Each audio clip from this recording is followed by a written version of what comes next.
we have taken proactive action, anticipating the evolving scenario, and then taking certain decisions which have so far ensured that we are safe. Now, the first challenge would be, so far it's a completely lockdown situation, and as I said, this situation will continue up to 3rd. But then from 20th onwards, offices will open, industrial units, pharma units were working, but then other units will also start working. So there will be return of people to workplace and work sites. As I said, construction work will start. So that poses a challenge for us. And we have just now we had a meeting with we have a task force, state level task force, and all concerned secretaries are there in the task force. And then district collectors and SPs join us through video conference. And this is behind the scene activity that keeps happening. We meet very, very frequently in the task force, and we keep reviewing the situation, and then we keep taking decisions which are put up to the government, and based on government approval, those action points are implemented. Similarly, apart from essential goods, now even the movement of essential goods, cross-border movement of essential goods, means that people go out and we really do not have a way of ensuring how to make sure that the drivers, the truckers, they don't get in touch with people who might be getting infection when they are in Siliguri or other places. Now there will be increased movement of goods and goods carriers across the border. So that is the second challenge, and of course, after 3rd of May, hopefully it will be possible for us to allow Sikkimese students, patients, and other people who are stranded. Now, what should be the protocol to follow as far as facilitating their return to Sikkim is concerned, in such a manner that they've already suffered a lot, and we would want to do things in a manner which facilitates their coming back, but at the same time in a very, very safe manner. So what is, of course, there will be a standard operating procedure and a protocol that will need to be followed, and the technical team is already working on that. In a day or two, we will finalize that protocol and put it out in public domain so that everybody knows what to expect, what to do, and what not to do. But one thing which perhaps everybody will have to do is, those who are outside the state, today is 17th, 18th, they should download this app. It helps. When they come here after 3rd, they would have used this app for almost 15 days. So, contact tracing, in case required, will be facilitated. I think this is going to be one of the prerequisites for people who will be returning. Please give it adequate publicity. I'll also run through the numbers, how many people are outside the state, known numbers. But then we will have to reach out to everybody and communicate this thing, that this app is really useful, helpful, and they should immediately download it if they have not done it already. So these are the challenges. Now, let me just give you an update on the current state of our preparedness and our response also. Most of the things are already known to you, so I'll just be updating you on those things. We know that so far There is no confirmed case of corona in the state. All the samples that we sent out have turned out to be negative. It's a matter of satisfaction. So we can say that there is no local infection. So the real threat would only come from outside. That's why we have to make sure that we are cautious, we are vigilant, and we rigorously follow the protocol that is required for entry and exit from the state. Task force has been in operation. You all know that we have been proactive as far as taking decisions are concerned, whether the suspension of inner-line permits or not allowing the foreign tourists to come, and then to follow it up with a ban on arrival of domestic tourists. We have carried out awareness programs, health lines have been set up, publicity has been given, prohibitory orders have been issued, do's and don'ts have been circulated. Intra-state travel movement restrictions were imposed. State government has announced relief package also to mitigate the problems of the public. I'll give you the numbers just now. We have created a dedicated portal for information and services relating to COVID-19. I'm sure you all are aware of that website. It's www.covid19sikkim.org. So a lot of information is available here, including number of online services like vehicle passes and was it yesterday or day before yesterday when Honorable Governor also inaugurated the facility of self-declaration.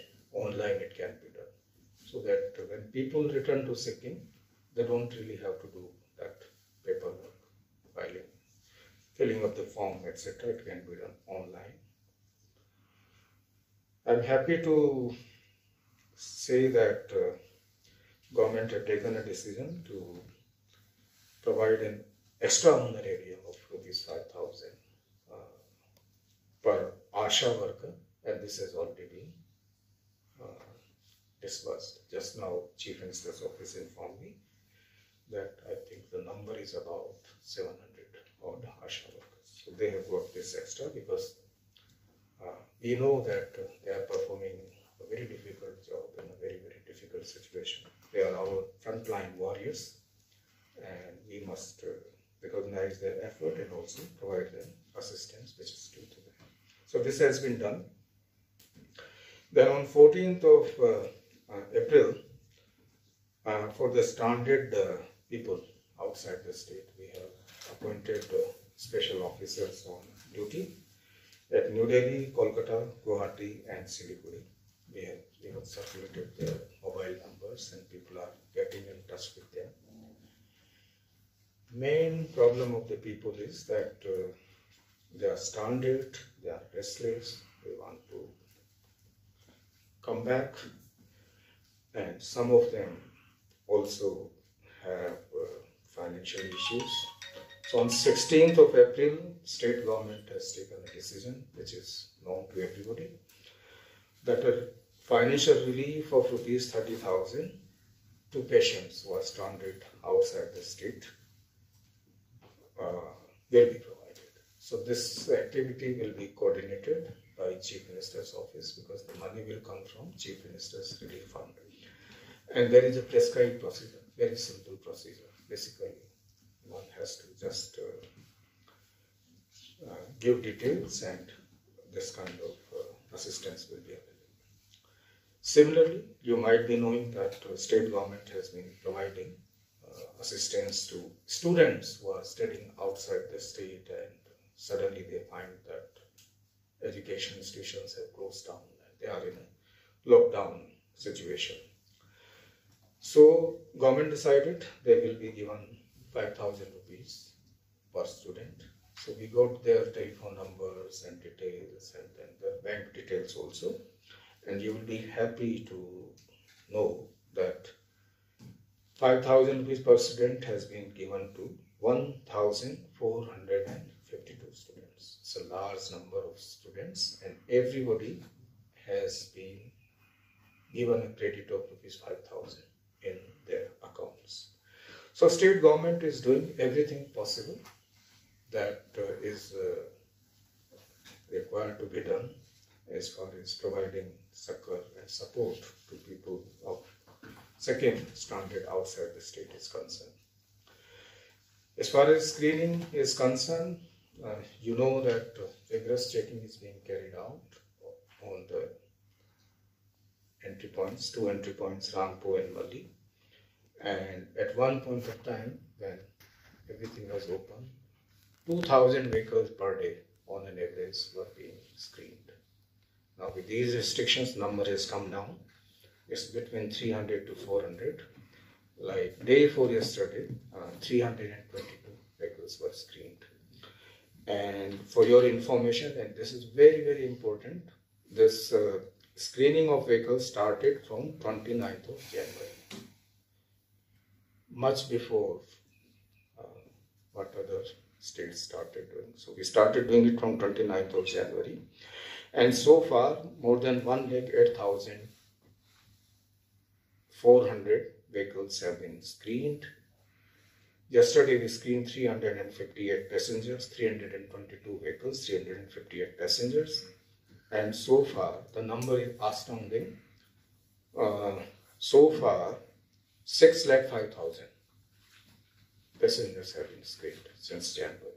So you can imagine the effort that our police personnel and health personnel are putting in. As far as sampling is concerned, we have sent 78 samples for testing, and all 78 have turned out to be negative.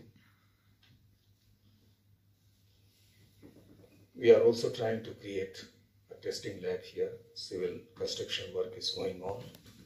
Instruments are on their way, and in the meeting that I had with the task force before coming here, the indication is that it will take about a month's time before we can have our own laboratory.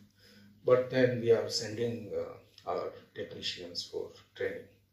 So in a day or two, just now I approved the tour program. We'll be sending out our technicians. In 3 weeks' time, hopefully the civil construction work will be over. Machines have been ordered. But then what is important is that it is on our request, Honorable Chief Minister wrote to Union Health Minister after our request to Government of India agreed to have this lab in North Bengal Medical College, and that is serving us very well so far. And when we have our own lab, then things will become even easier for us. As far as medical supplies are concerned, it's true that initially we had stock, but then we were apprehensive, God forbid, if we need to augment the stock, then how would we do it? And you know that we made special arrangements because getting PPEs, N95 masks, triple layer masks, gloves, and then VTNs. Every state was, scrambling for these things, and we also were having difficulties in getting these things. But we did it in a manner which gave us good results. Whatever small little quantities that we could procure from anywhere in the country. So we kept collecting those things in Delhi, Resident Commissioner's office. And when we had a sufficient sized consignment, we brought it here with special arrangements with the Indian Air Force. So with that, our medical supply position is quite comfortable. We have sufficient number of PPEs and masks, and through you, I want to assure all our medical personnel that we are quite okay as far as medical supplies are concerned. We have created adequate quarantine facilities, and there's no worry on that score. As far as essential commodities are concerned, sanitizers readily available. I don't think you would have encountered any problem. Diesel, petrol, again, diesel, petrol, LPG. These are the things which we keep monitoring on regular basis, and we know that stock position is quite good. Rice stock position, we have stocks which will last us for more than 2 months. So there is no worry on the score also. People are making generous contributions to Chief Minister's Relief Fund, and those funds are being utilized through Health Department, municipalities, through Sikkim Police, and many other agencies for taking care of corona relief related activities. State disaster relief funds are also being used for this purpose. You might also have taken note of some welfare measures that state government had taken a decision on, like providing 300 rupees per day extra wages for the industrial workers, and also providing one-time financial assistance of rupees 2,000 per head to all registered building and construction workers. Now, this assistance has been given to 2,193 workers. So this is a large number. As far as the distribution of food packets, food relief is concerned, as per the decision and announcement made by the state government, first phase of distribution is already over. I've got the confirmation from all the districts, north, west, east, and south included, that as per the lists which they had prepared, everybody has been provided with rice, dal, cooking oil, potato, and onions. And the total number of families thus benefited is more than 1 lakh. 1,06,30,000 to be precise. So these many people have been given assistance in the form of food packet containing rice, dal, cooking oil, potatoes, and onions. In between, we had some issues with regard to maintaining the supply chain, but these issues are always anticipated, especially when goods have to be brought from outside, and control over the events outside the state is not really in our hand.